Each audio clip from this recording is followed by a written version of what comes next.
రెండు తెలుగు రాష్ట్రాలు నిండు సముద్రాలై ఉప్పొంగిపోతున్న సమయం. వెండితెరే తనకిది బంగారు కానుకగా భావించే సందర్భం. అన్నగారి పురస్కారం అన్నయ్యకు అందించడం. ఇది ఒక తరం మరో తరానికి ఇస్తున్న గౌరవం, మరెన్నో తరాలకి చూపిస్తున్న ఆదర్శం.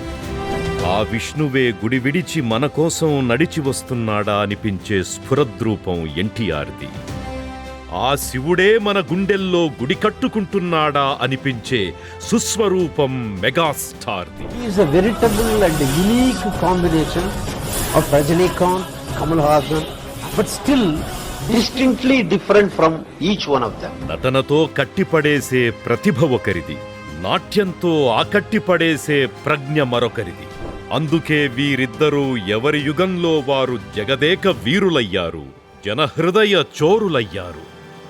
కాబట్టే ఆ అడవిరాముడి పురస్కారాన్ని ఈ కొండవీటి దొంగ దొరలా స్వీకరిస్తున్నారు. తెలుగు చలనచిత్ర రంగానికి రెండు కళ్ళు, అటు ఎన్టీఆర్, ఇవాళ ఏఎన్ఆర్ మధ్య మూడవ నేత్రం చిరంజీవి. సామాజికంగానూ ఇద్దరిది ఒకే పంథ.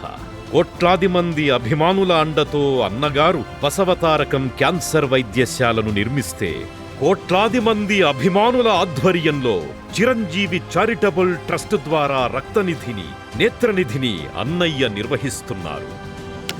ఆ మహనీయుడి పురస్కారానికి ఈ మహానుభావుడి కంటే అర్హుడెవరు?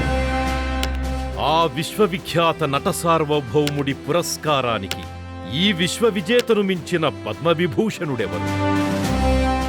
ఆ నందమూరి నటసింహం పురస్కారానికి ఈ కొణిదెల కొదమసింహం కంటే సమర్థుడెవరు?